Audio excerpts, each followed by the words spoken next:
mama mama na lobe mama telema bondela tolo na se mutu pe na moi olemba te mama telema bondela isika nyonso zali. Oh, t'es dit, lorsqu'il s'est fait le contrat, Moïse Mbi n'avait pas besoin de lui.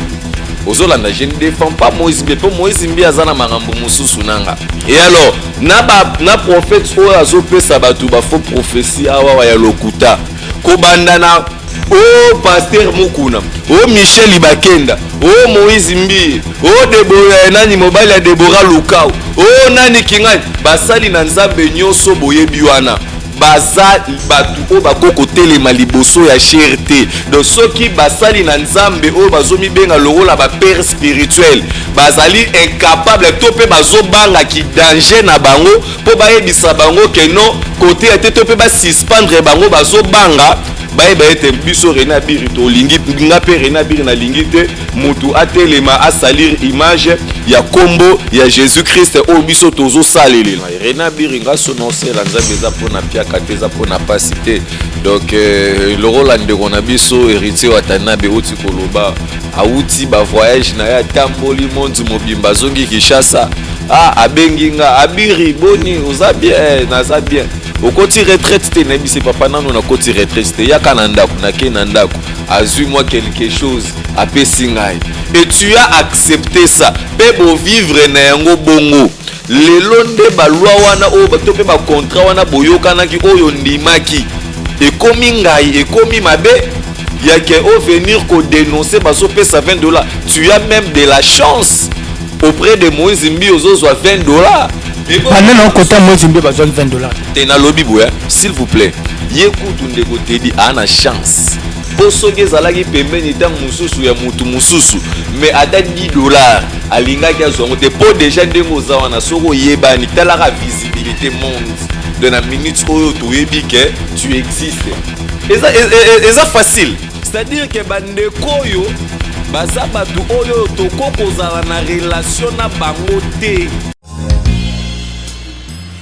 Na vinanga na sikaka soki na sepelisio papa ye na vinanga na lilaka soki na triste o papa ye na vinanga na yo kaka bien soki ozinga dans tes bras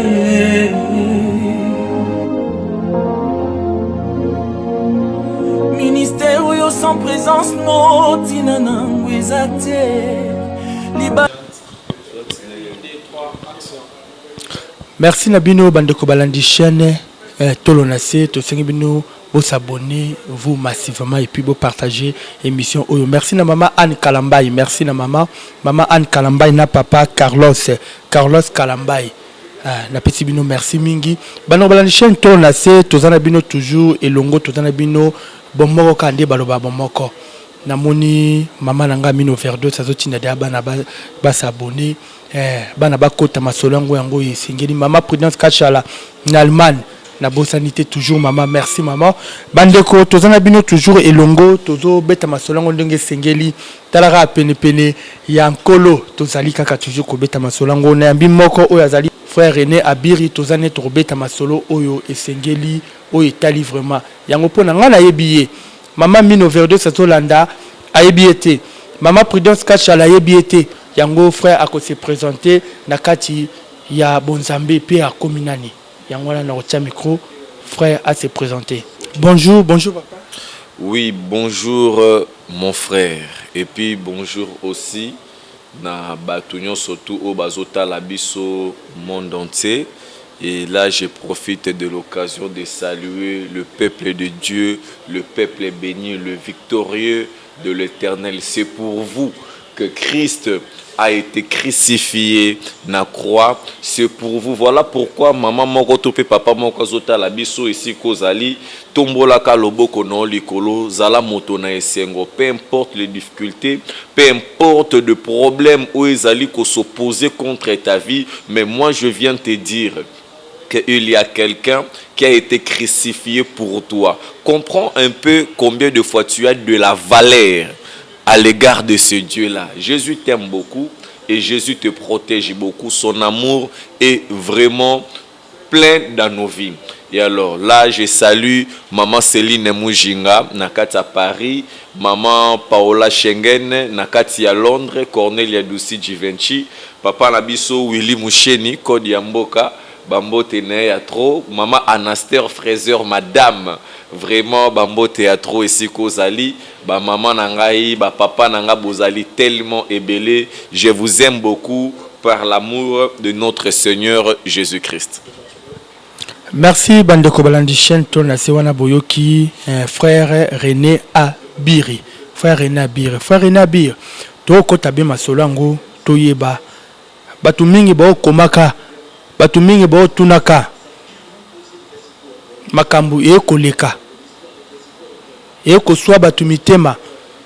Batu misu ba kolobaka.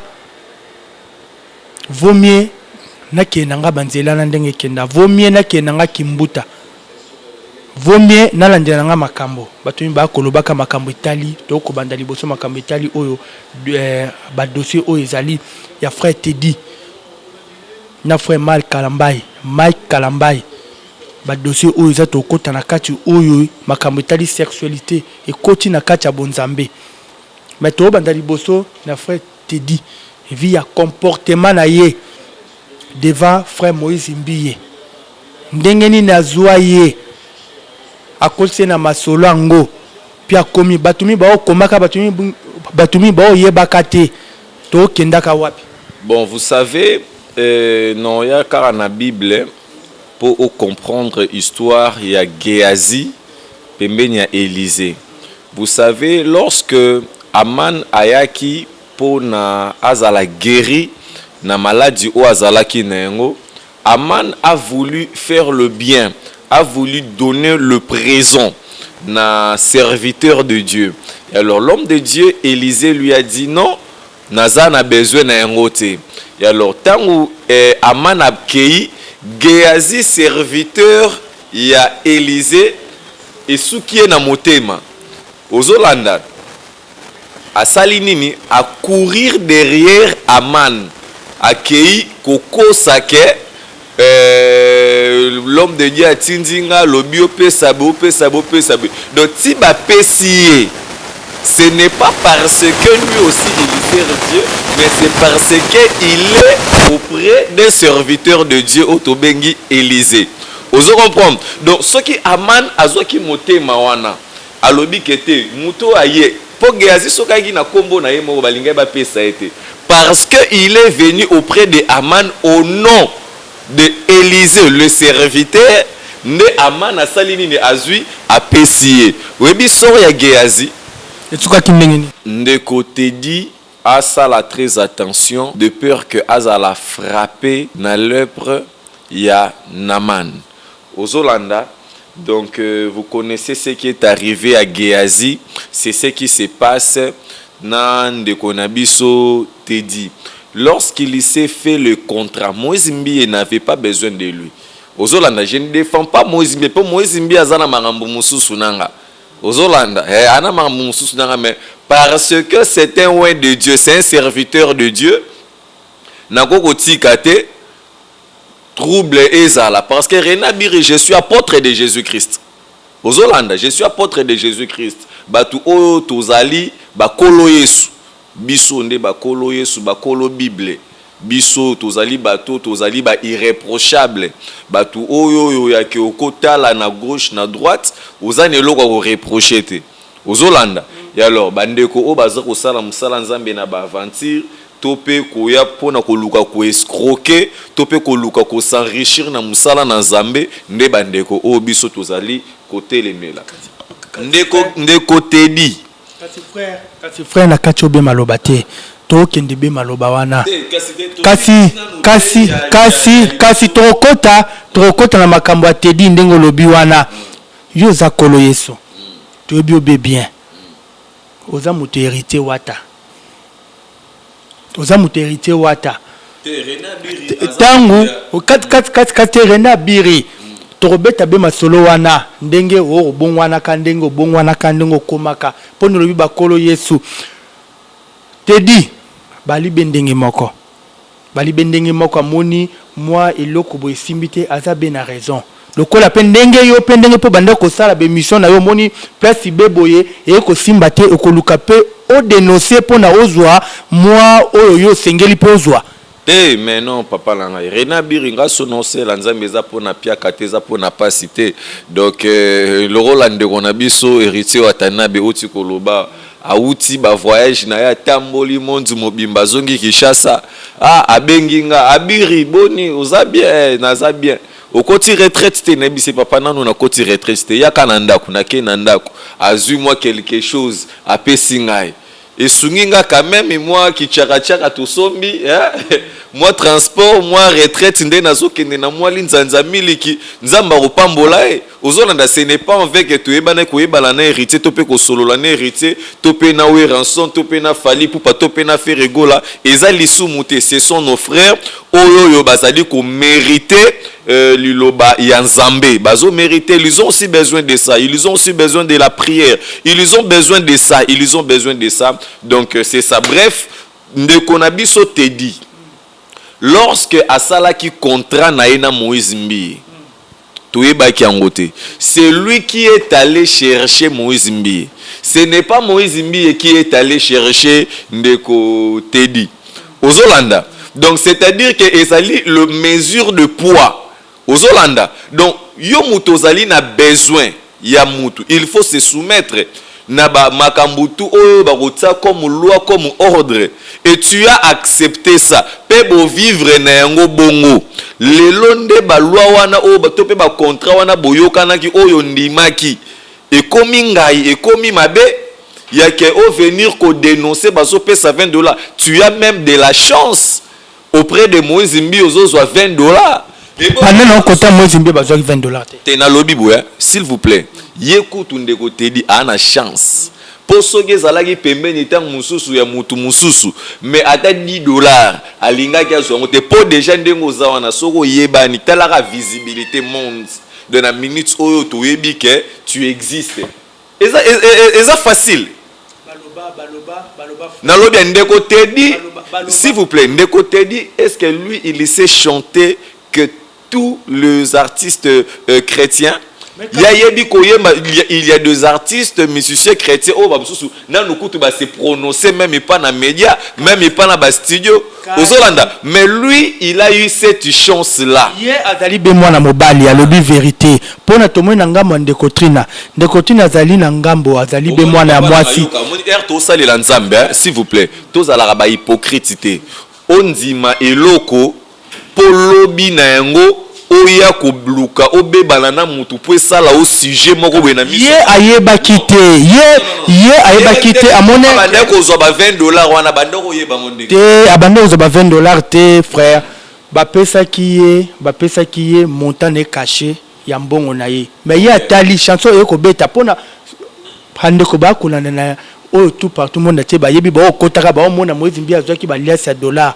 Azui moi mbongo moi pata petit siko ye siko atali kalobi moi muke mo zo beti kaki seki azo gagner za la raison non webi maramba YouTube soki ba expliquer ngo mutu bien te to posa na maîtrise na yango te donc tu risques ya ko be banana batu omoninga ndio mona ba musicien musuba osala na beti 1 million ngana na bet donc je suis le premier journaliste congolais ya betana no ba million na vidéo et puis vidéo ya matanga ngandungo moninga so vidéo wana ekoti ça ata $10 te mais ya solo wana et ça là ba million de vidéo nanga matanga wana na nzembu ya de elegi na nzembu ya Tedi wana na ba nombre de vie vidéo nanga wana ya matanga eleki matanga nani wana matanga ya mama ba papa na biso Willy Musheni ozolanda de vidéo wana etalama makasi mais ekoti ça pas même $10 les ala ba millions donc de to solo la besoin ba 3 ba 4 millions mais ekoti ça même pas $10 donc fonctionnement ya YouTube nandenge batu musu bazotalela makambu ce sont des choses différentes. Peut-être yo mon nzebo na YouTube salio 80 millions de vues et ainsi de suite. Mais au fond, les gens qui contrôlent la AdSense ne ba bi réalité ya marambo o ezana kati. Ozolanda, peut-être si on va payer sous $20, oui, pour gagner $20 na YouTube, vous savez, il faut battre talon nengenim. Hein? Ouais. C'est-à-dire qu'il y a des choses à voir. De côté dit, je comprends qu'il ne maîtrise pas YouTube.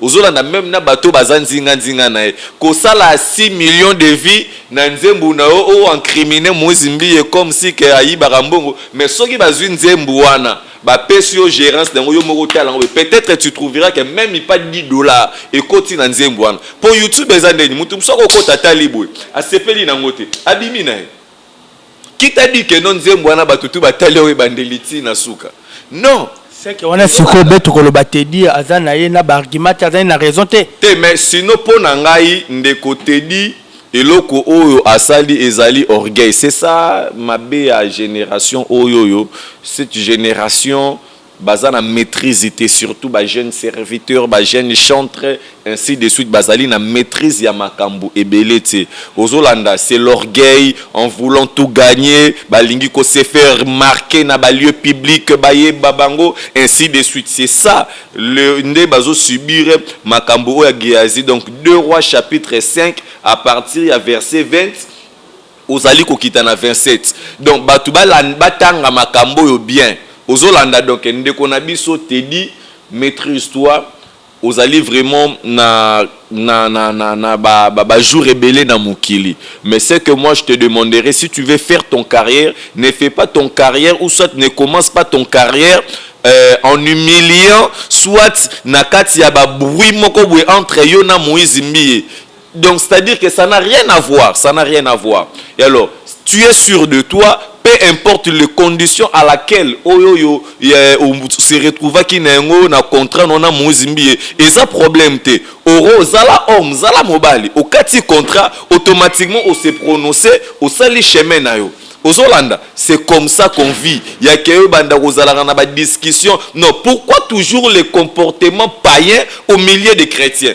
jamais au monde makambo et ça les met pas artistes et musiciens na okende no kana mukuse ba musicien ba babindombe ba selo scram ba papi kakol ba nani msusu wana bazana ba nzembu ba fali pupa ba feregola za nzembu na quartier latin oyo alela rango mbongo teti lelo oyo feregola ala nzembu na quartier latin oyo ayemba atika mais alongwa quartier latin to yo karata ko tulisolo nango kutute ozolanda mais boni bino ba chrétien donc bino ba chrétien je dirais bino ba soi-disant chrétien et puis besoin de la papa s'il vous plaît omoni ko mema charge wana ya ke kombo ya mo Kristo ozotambola na Bible nde ba biso tozotambola nango boye eza charge ya facilité donc il faut za na comportement il faut yeba kolobo yeba ko solola eza facilité ko benga mo Kristo moyenge bene eza facilité donc soko okokite tika oya kofingisa biso ba chrétien pamba biso bato tozogumba mabolongo biso bato tozoluka nzambe na bosolo ale yo uti no soki wapi oye ale Bible na lipeka okomi no chrétien ndeko tikelela biso bakolo Yesu tosala musala nzambe ya biso bakolo Yesu biso bakolo Yesu tosala musala nzambe ndenge esengeli don ndeko tedi sala carrière na yo tika maramba ba débat na Moïse Mbiye parce que eza clair tu vas en profiter de rien et de rien donc na yo na Moïse Mbiye il y a le mesure de poids Moïse Mbiye alekio na poids donc ye muta salio ndeko olingo obua ka nzete oyo e bomelio nyoka na zamba olingo bua kango lelo ulobi kuna ozala besoin e Moïse Mbiye wana. Merci donc, frère. Merci frère René Abiri. Bandeko waneza langage ya frère René Abiri. Ndenge asali analyse na ndenge alobi makambo. Soki yo po moni be makambo oyo frère René Abiri alobi eza yango te mais yakabe na plateau yote. Yakabe na plateau yo oloba tokotala nani aza be na raison. Frère René Abiri to kota be masolo na biso to kota vraiment o eza très important. Tokoloba be makambo ngona bato ba Holanda biso bakoyeba bato ba Holanda biso bako comprendre pona ba comprendre makambo ekolikaka awa na ngomba Kinshasa makambo ekolikaka makambo Itali oyo to ko bengaka be na lingala motakala oyo to koloba motakaliser tozalaki liboso be na pasteur Mokuna eye na frère Michel Bakenda ekiti na Moïse Mbiye oyo lelo tokomonaka eye lisusu na mobali ya sœur Deborah oyo baobengaka Deborah wana eye lisusu ekiti ekomi be na moko oyo bakoloba Mai Kalambai epa na yo eza nini mokilango be linge kufa tokota na babua tongo ndenge tokomonaka toluka mutu musu asala bua tongo tokende tokota wana sote mbule robetre biso tokufa bien ndenge nini frère René Abiré. Vous savez, de formation, il y a eloko et créera eloko mususu. Kopengwa ya basali na nzambe tope kotambola mabe ya basali na nzambe ezope sa pouvoir na ba témoignage diabolique. Vous savez, lorsque celui qu'on appelle un serviteur de Dieu se conduit en mal, Aïba était azali exposé na plusieurs dangers. Likambu d'abord nanu ya ndeko na biso Mike Kalambai. Vous savez, un mois avant makambu ezala publié, le Seigneur m'a révélé nazwaki vision moko na bengana kina Mike Kalambai na kendaki ti na résidence na ye na komi na porte na obeta porte mutazo fongola te eti moko garçon ye moko ayeko fongola porte sa yeko kotisanga do asuki singa na véranda hein ye moko Mike Kalambai asuki singa na véranda il me dit na kata vision moyena yambo na kata ndako nange ezate parce que les affaires ne sont pas ajustées, c'est-à-dire les affaires ne sont pas propres, ma maison est tellement trop bizarre. Moyena yambo na kata ndako ezalite yango no moni na télémission ka libanda awa nga pe na télémé na libanda na ça me dérange pas. Pe na libanda pe na véranda na epesika na télémaki les affaires n'étaient pas aussi ajustées de babiloko ezalaki kaka na ba désordre et après na ndenge pe na eki kokende nanga na comprena ki yango te mais les jours où na ki okota na Facebook tant na moni ba publication Mai Kalambai publié en sextape et tout na lelaki na lobby le Seigneur m'en a déjà parlé aux Hollandais. Donc c'est-à-dire que le Seigneur m'a montré vie intérieure ya Mike Kalambai eza bien te même na vie na libana moi makambo na loba o na ye moko Mike Kalambai sur Holanda vidéo oyo a comprendre makambo na loba. Moi je suis un serviteur de Dieu ngana bangara te kokani bokanisa te ko ngasu nzamba laki singa likambu na koko bomba te na koloba mais avec sagesse de la manière à ce que nga moko pena se protéger aux Holanda. Et alors ndeko Mike Kalambai nzamba linge mingi. C'est vraiment l'occasion pour lui, il y a que à renouveler encore alliance naye nanzambe. Mais ezali acte moko ya mabe otozali ko déplorer et pas ya bat otozo benga ba soi-disant serviteur de Dieu. Ba pasteur Mokuna, bandeko Michel Bakenda banani, tozo mona na katsa Congo wa tozali na au évêque général. Donc le numéro 1 il y a l'église de réveil. Comment on a bien le numéro 1 de l'église de réveil. Le numéro 1 l'église de réveil. Rôle naezani. Tous ces bêtises qui se passent au sein de l'église. N'a pas faux prophètes au Bazali côté pour prophétiser le malheur dans la République démocratique du Congo. Tous ces faux prophètes là, ça va faux prophétie en humiliant le peuple analobien. Peuple de Dieu, peuple de Dieu, on ne se moque pas de Dieu. Peuple de Dieu, oyoyo, nzamba tiki likolo yo kokufa pona bango ne kuluzu. Ale yo o se mettre oya o banda ko escroquer bango na ba professeur lokuta. Est-ce que c'est normal? Kasi frère Ezabe makamuna bino boluka kabem pata. Pona soki bolobi mabe a motote pona moye bozo mo mpate ezate. Papa nanga. On ne profite pas de Dieu. Linga nzamba profiter na yo. Linga oza la bénéfice pour l'église. Mais non église commande bénéfice pour na yo te. Donc linga yonde okoma bénéfice pour l'église. Et non que l'église comme qu'on voit misayote. Là vraiment vous êtes en train de commettre un grand péché. Et alors bande konyo surtout oyo yomoni ba publier bango na sextape nudité na bango, pasteur, artiste, musicien, ainsi de suite. Au moni bango touana, ngai René Abiri na bengani bango na religion. Nandenge nini oko bengala bango be na religion. Apôtre du Seigneur Jésus-Christ. Ngai René Abiri mukolo Yesu. Donc c'est-à-dire na betara vraiment tolo mukodo ba kolo Yesu zanga.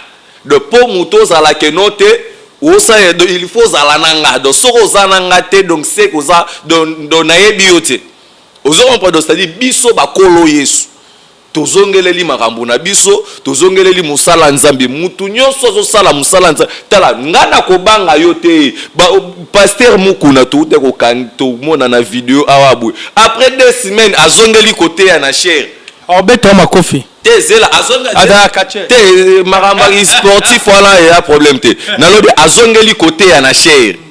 Michel Ibakenda vidéo bimia ba nini tout ça là azongeli koyemba liboso ya batu asenga bo olimbisi liboso ya batu tolanda zela Moïse Mbi également tomona vidéo moko boye toyebite soki ezalaka ye to pe ezalaka ye te mais forme banzoto wana tozomona ka netika kezali entre temps fille moko boye abimaki awa kombone échappenga ba débat maramba kolongola bazemi tout ça là après 2 semaines ye wana zote ya na cher nani mususu Debora Luka wana mobali na ye wana keya baluki maki kalamba ya keya baluki non nalobi bozo zwa biso ba chrétien banani nous sommes des chiens nous des chrétiens biso ba e oto ya kan église pour écouter la parole de Dieu nous sommes des chiens avec nabino soi-disant autorité à église de réveil, dirigeant. Nous sommes des chiens pour vous. Pourquoi l'église catholique, tu n'es église catholique koti na seni, tu n'es église catholique qui est commandé au Kambawane, on peut Holandaka. S'il vous plaît, nous avons cru à un Jésus qui est vivant. Le Seigneur Obiso tonzimeleli azali juste. Lelo yo batu ba komi frustré. Peuple de Dieu, c'est-à-dire que du jour au jour batu baso longwa na église, batu baso pengwa, batu baso kende pa banganga, batu baso kota ba religion mususo batu bakoke kokota te tout ça pourquoi? Ils ont peur ya ke nanu na depuis na botamati nanu na yokate imam. Ya musulman imam a sainté sera musulman nanu na yo kangote depuis na botama. Mes frères et sœurs, pourquoi cet comportement? Et puis soi-disant dirigeant na lobi boya bandeko wana nyonso tu wana bazo mériter sous côté ya te nga René Abiri na bengani bango na religion donc mutu nyonso tu oyo ayebike pasteur wana Oto monaki na sex tap asentaki femme mariée abimaki na mwasi ya batu pasteur wana zali dignité à côté lema tala kosenga excuse tope pardon na réseaux sociaux tala nzamba ebi Facebook te nzamba ebi WhatsApp te s'il vous plaît nazo ya no siko na makomi ezala makambo mususu tokolimbisa yana makambo mususu tokolimbisa te toza ba chrétien ezana balwa na biso eza ezana makambo mususu otoko limbisa mais ezana makambo mususu otoko limbisa te kobanda na pasteur mukuna Michel Ibakenda Moïse Mbi Debora nani mobile ya Debora Lukau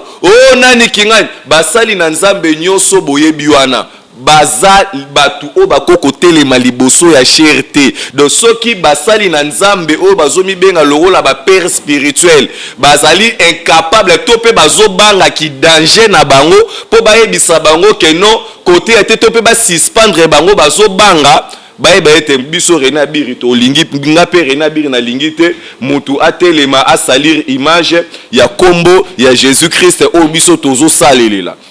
Et alors, na prophète oyo pesa batu ba faux prophétie awa ya lokuta nani Joël wazopesa bato ba professeur lokuta ba numéro ya téléphone nzamba azopesa eko karaté ba 7 chiffres nzamba za nzamba ba précision nzamba tato na raté ozolanda donc koya ko sala base na yo na kombo ko luka koyebana na kombo nzambe te ozolanda yekata komabe kasi yekata za bongo za prophète a kolobelaka yango frère René Abiri tokenda makambo eza normal makambo ezali tokota wana tokota Bible wana frère René Abiri tobengani bango tokozonga na makomi ndenge nini obengani bango tokotanga be Bible wana page wana bandeko ba kolanda ngo tokoloba tina nini yo bengani bango pe tokota na kata makomi wana kaka bino ba frère bo kolobaka twana nzoto Yesu mwana nzambe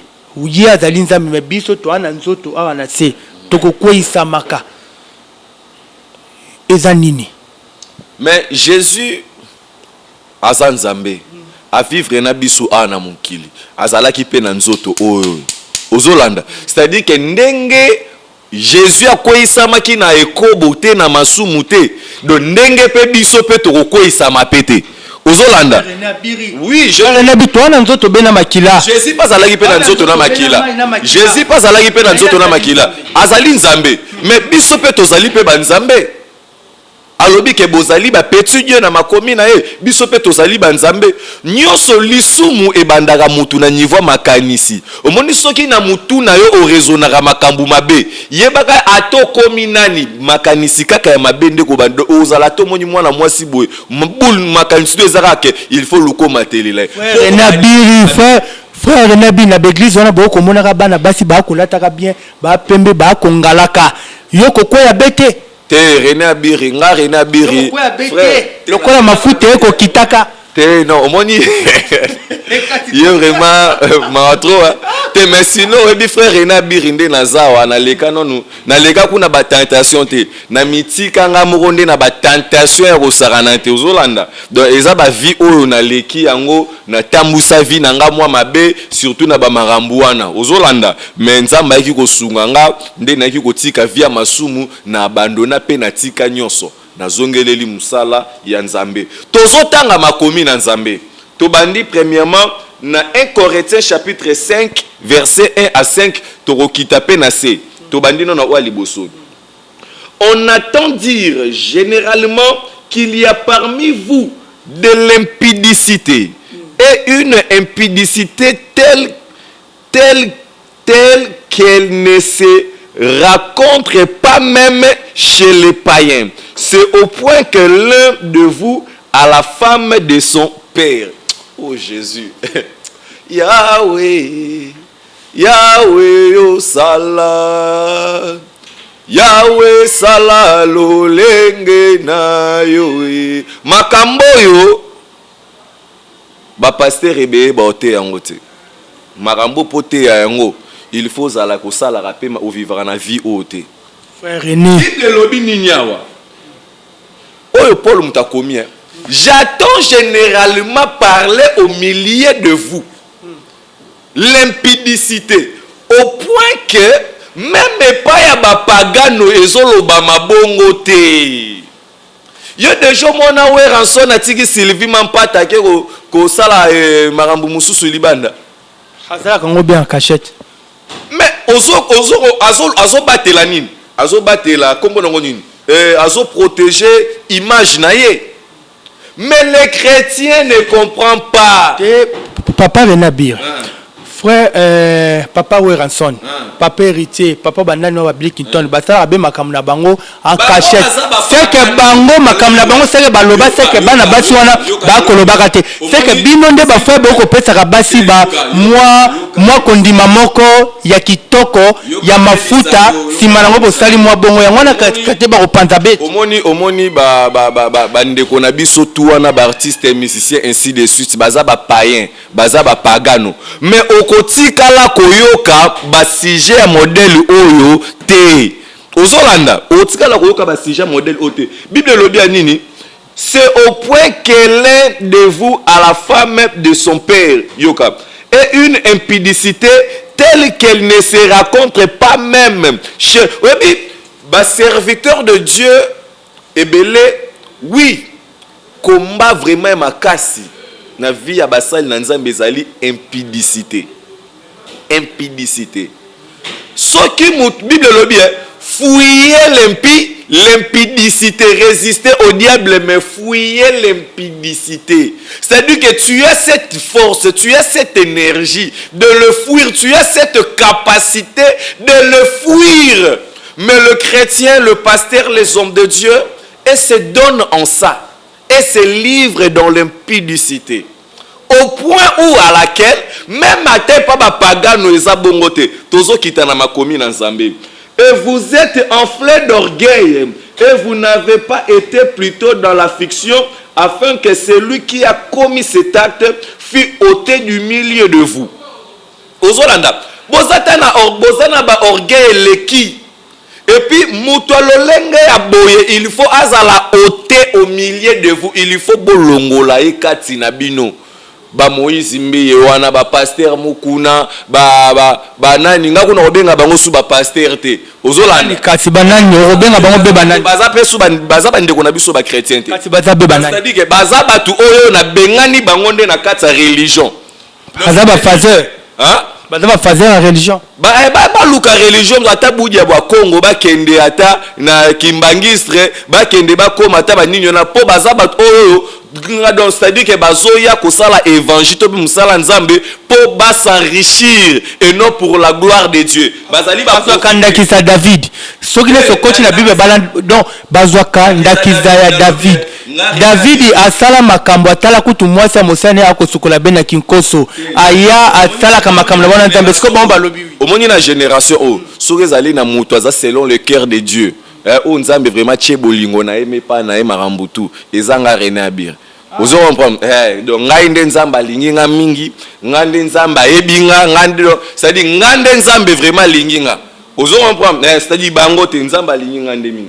Po na uti na mabe azongi singa na musala nae. Ozolanda, tozo koba. Pour moi absent de corps mais présent de l'esprit. J'ai déjà jugé comme si j'étais présent. C'est lui qui a commis un tel acte. Au nom du Seigneur Jésus. C'est lui qui a commis tel acte. Acte ni Bible soloba. Acte ya impudicité. Acte ya ekobo. Acte ya kobimana baser ya église. C'est lui qui a ngaite tozotanga Bible.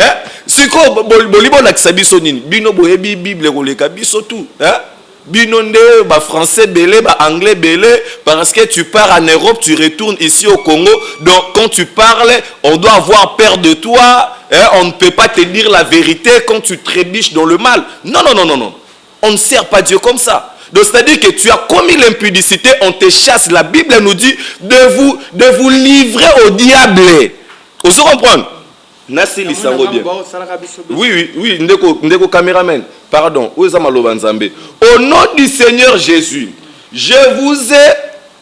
au nom du Seigneur Jésus, vous et mon esprit étant ensemble avec la puissance de notre Seigneur Jésus, qu'un tel homme soit livré à Satan pour la destruction de la chair. Quand un homme de Dieu qui a couché avec une femme mariée, il a détruit quoi? Il a détruit la chair qui est le temple de Saint-Esprit. On se comprend. Quand un homme de Dieu, non, nalobi hein. Ba tutu o basali na nzambe to boyebi. Baza bato tokoyo kata banzembu na bangote. Soki aza yembaka, supprimer banzembu na ye. Parce que tant ozoka banzembu na ye, ozali ko se faire maudire. O ateyaka, ok, une église na ebo ofandi, yazoteya, yeba ete ozali ko subir babila kelima be. Ezali na lipambolo commenter pourquoi? Parce que kati na ye, ezali na semence ya mabe. Yoka poto sili sa sikoto na 11e verset. To sala ndenge Bible lobi. Bible lobi. Maintenant, ce que je vous ai écrit, c'est de ne pas avoir de relation avec quelqu'un qui se nomme frère, de ne pas avoir de relation avec quelqu'un qui se nomme frère. Osez reprendre. Et impudique. Donc, mouto azomi benga frère, as impudique.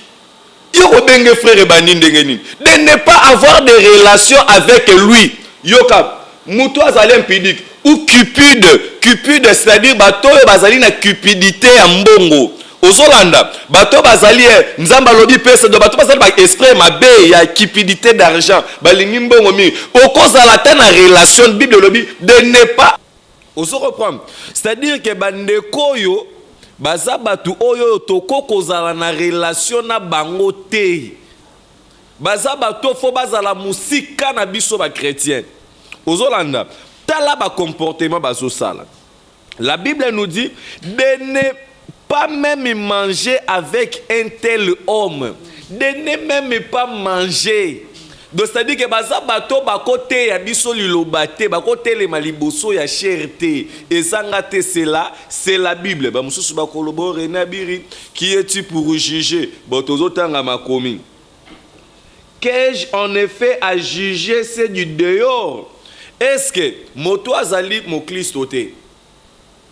Nde naza na ko kende ko juger ba musulman? Non, non, ko juger ba ngondeni. La Bible nous dit, n'est-ce pas c'est du dedans que vous avez à juger? Pour ceux du dehors, Dieu les juge.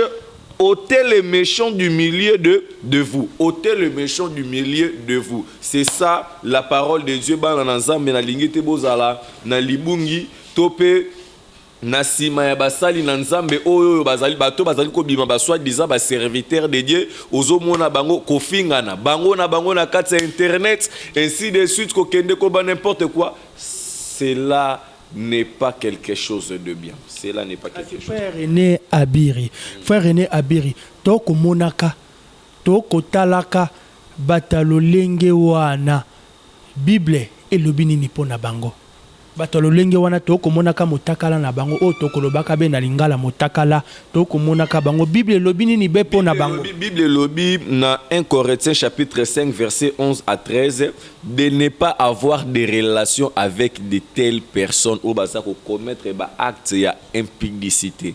Ozolanda ni même de manger donc une même table avec eux baza bat oyo bazali ko mériter bazala mosika de tout serviteur de Dieu, au prophète, au pasteur, au diacre, au nan oyo a commettre ba makambo oyo ba idolâtrie bazaka ka bato so mona na impudicité te ba mususu bazali akeko simba kisi pour aya a prier la rabatu ba koyaka a prier la rabatu ba monaka loboko batu ba monaka je ne sais pas ce qu'ils sont en train de chercher tozo benga bango ba idolâtre ozolanda bato ba ke ko luka ba magie bato bazo ndimate que non na kombo ya Jésus moto akobika bande konanga webike bosalaka vraiment maman na erreur. Moi René Abiri qui vous parle, je sais que nous allons nous voir. Bamsou Bota la biso bukoza la bwana Australie, États-Unis, Chine, ainsi de suite, je viendrai. C'est ça ma prière. Je suis envoyé pour ça. Mais vous allez vivre ce que le Seigneur Dieu va faire. Bogomona ezala même muto kufa. Balongoli babiloko tuma na kati ya libumu. To prier na kombo à Jésus parce que vous avez besoin de vivre le miracle. Au nom de Jésus, vous allez les vivre. Ozolanda, et alors yo muto ozolanda biso, ozali peut-être na problème ya mabota. Yo muto ozolanda biso ozali na problème na hôpital, ozana cancer, ozana sida, ozana maladie soki nini na ebite. Mais kaka ndengo ozolanda vidéo oyoyo, nazo communiquer au guérison par le nom de Jésus. Guérison au nom de Jésus. Et la maladie ya sida na lobi soit guéri au nom de Jésus. Et zalozali na problème ya infirmité na lobi soit guéri. C'est l'homme de Dieu qui est en train de parler. Je parle tout justement. Je suis en train de parler. Yo muto oza na problème ya infirmité. Peut-être oza na kunki, oza koka. De tolobara biso na lingala oza koka. Makolozo tambolate ozana ndekwaza pembeni na wana zo souffrir na aveuglement simba eka kabisika bozana et par le nom de Jésus abika na kombo na Yesu ozana mbetu na hôpital. Je te dis lève-toi et marche au nom de Jésus na kombo na Yesu Christo Masia. Nzamba zali nzamba zo exister nzamba zo sala nzamba zo sala botika ba kokende ko luka ba nganga ba kisi. Ce sont que des aventuriers ba okeno api. Barope sonine ozolanda bane loko malonga bakosalela ote na vie. Voilà. Merci beaucoup frère René Abiri. Merci bandeko binotu bozolanda biso bomoni frère René Abiri maloba oya lobi oyezali moi émission na ko benga ngo be moi émission to salina frère René Abiri bananga liboso bena kutana na frère René Abiri toko yambeli zo ata moko na kati ya tolo na se toko zoyer lisu toko beta suma solo o esenge toko na kata bozino na pesi. Merci na mama Amine Overdose na Hollande, merci na mama Prudence Katchar aux États-Unis, merci na mama Suzanne, mes condoléances maman Suzanne na Allemagne, merci na mama Yvette aux États-Unis, merci na ma mère spirituelle de Sarah Douceur, merci maman, merci Mbote Mingi, merci Nabino Batu, Bobete Liboka Kolanda, émission Nabino et Kopesa Makato Kolobaka, souvent toujours la vérité. Merci na maman Anne Kalambay, na papa Carlos Kalambay, merci Kimia. Maman Anne Kalambay, vraiment, wana maman nanga, aebinga, amonanga, aebinga vraiment, maman Anne Kalambay, motema ya papa Carlos Kalambay, vraiment, Bambo Théâtre. Boza telme belé na lingara bino mingi. Merci. Merci maman Anne Kalambay. Merci Kimia na mabota na bino tokutani mbala ya sima. Ciao ciao ciao.